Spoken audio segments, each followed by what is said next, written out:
And hello there, YouTube people. This is Paul again, also known as Paul Zuzu by some, but not many.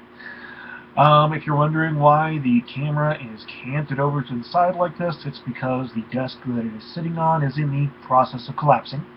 So there is that.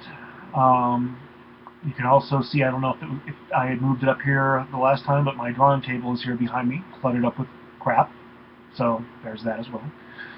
Don't really know what I'm going to talk about today, but the missus wants me to do a vlog, so here I am doing a vlog. Say hello to the missus, by the way. She's sitting right over here out of camera view. She's waving at you. There she is. Hi! Hi! Okay, anyway. So, what have I been up to lately? Well, let's see. I'd actually wanted these vlogs to be more along the lines of one every week or every other week, and here it has been several months since I've done the last one. In the intervening time, I have started physical therapy for my back, which doesn't appear to be helping very much. I have also undergone surgery for an umbilical herniation.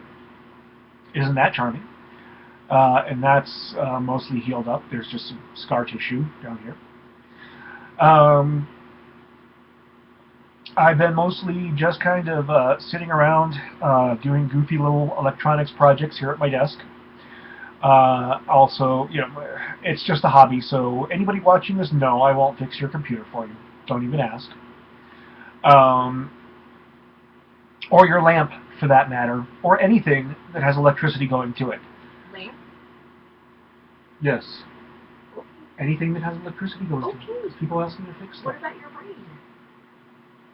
Well, no. That's highly specialized.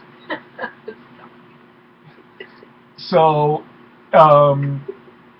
you would be amazed when people find out that you kind of tinker around with this stuff. Suddenly it's like, oh, can you fix this? Or, oh, can you come over and take a look at this? No, I can't.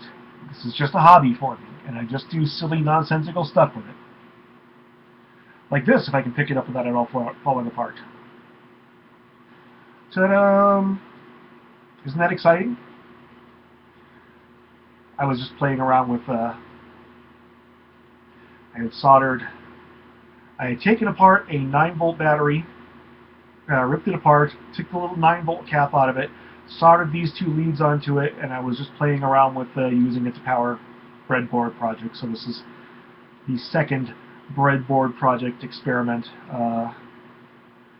with a little button in there to turn stuff on and off, and that's it. So I've done other stuff with Arduino and stuff like that, but I just wanted to actually play around and see if this little cap that I had soldered together on the 9-volt battery here would work. So there you go. I have also gotten a Ethernet cable, finally, that's long enough to reach over to where my Raspberry Pi is, sitting over there. If you don't know what the Raspberry Pi is, look it up. It's Raspberry space Pi, as in the number pi, the irrational number pi, and not PIE, as in that thing that I really, really like to eat. So those are some of the things I've been playing around with. Haven't really done much in the way of artwork lately. I've had some ideas come through my melon about things that I would like to do, but just haven't really gotten down on that yet. I've been feeling pretty awful lately, though, health-wise. It's a thin excuse, I realize, but that's the excuse I'm going with. But my energy level is starting to come back up now, and so who knows? Things might get going. Also, many of you know that I am a skeptic, but this is one skeptic who I'm still trying to put together the fact that although I believe, not believe, that's the improper term, I follow logic and science. I am a paranormal investigator. My wife and I run Colorado Springs Paranormal Association. We've been on a 1-year hiatus because of health issues and things like that, but we are going to be looking at potentially getting started up again. Now, what is my view on the paranormal? I don't believe in the paranormal. I don't believe in the supernatural. I do believe that phenomena happens, but I believe this phenomena can be explained through either mundane or larger scientific observation. So that's how I'm re-entering the field, trying to find out exactly what is happening when we record these voices. Yes, there's a possibility that it is a stray radio signal that we're picking up until it says your name. At which point, and several people on our team, including myself and my wife, have had that happen. I can't go with that it is a recording device, the metal in the recording device acting as an antenna and picking up stray radio signal then. I also can't go with infrasound in that case, because even if it were just infrasound, which is, I believe, sound frequencies below 25 hertz, and around 19 hertz or so, I can't believe that is not in some way still something extraordinary, because if you ask a question and you get an answer to that question, or it says your name, even if it is just infrasound, it's still pretty extraordinary. But, as I said, I don't believe in the supernatural. I don't believe in the paranormal. I can't accept the idea of ghosts and demons and angels and all that. I can't. So I'm left with what is happening, what is going on. Am I some genius scientist who's finally going to shed light on this? No, I'm not. But what I'm trying to do is train myself in such a way that I'm collecting data as scientifically and professionally as I can, so that ultimately, and a wider variety of data. We've, obviously, if you know anything about CSPA, we've got video of one thing that we could not debunk. We've recorded lots of audio anomalies of voices that are answering questions that were asked by investigators, myself, my wife, and others. So some of you out there are going to ask me, well, Paul, if you've done all this, how can you not believe in the supernatural? Well, because the supernatural, as far as I'm concerned, given scientific evidence, is not real. But the phenomena, in some cases, where it's not mistaken background noise or a psychological response or a physiological response where you're looking for patterns, your brain automatically looks for patterns, tries to make things recognizable to you. And yes, some of the stuff that we collected could be, we could have mistaken those things, but some of it is pretty obvious and pretty clear. Once we get the website back up and running, more of that will be posted on there, and you will see what I mean. But for right now, I just wanted to go ahead, because I have nothing else to talk about. Go ahead and say that yes, my wife and I are looking at starting that back up after our hiatus. We still have some health issues going on. My back is still really bad, but we'll see what we can do. We'll see what can happen. We may have to alter some of the heavier equipment that we take on investigations and not take that and figure out something else, but we'll get it figured out. Pardon me while I scratch my nose. I'm not picking, I'm scratching. So there is that. I'm not usually pretty big on talking about things that I'm doing, but since I've decided to do these vlogs, I guess there is not a good reason for me to not talk about them. Can't do a vlog if you have nothing to talk about, or I could just sit here and do silly puppet shows. But I doubt I could come up with anything that was really entertaining. Okay, well, she does the puppet show. I doubt I could do anything that was that entertaining. So, excuse me, while I go through puberty again. Hey, why don't you tell them, like, if you don't mind, how to reach us to your email, like if somebody has any paranormal questions, or if they live here within 2 hours of Colorado Springs, if they need us. Okay, well, we do investigations within 2 hours of Colorado Springs, as you just heard from the missus. You can reach us by going on to the wonderful World Wide Web and going to www.colorado Springs Paranormal ParanormalColoradoSprings.org. ParanormalColoradoSprings.org. We've been on hiatus for a while. I couldn't remember that.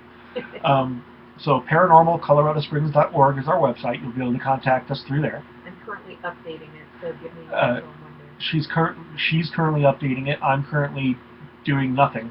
So there you go. But give her till Monday and then take a look and see what's there. He's my manager.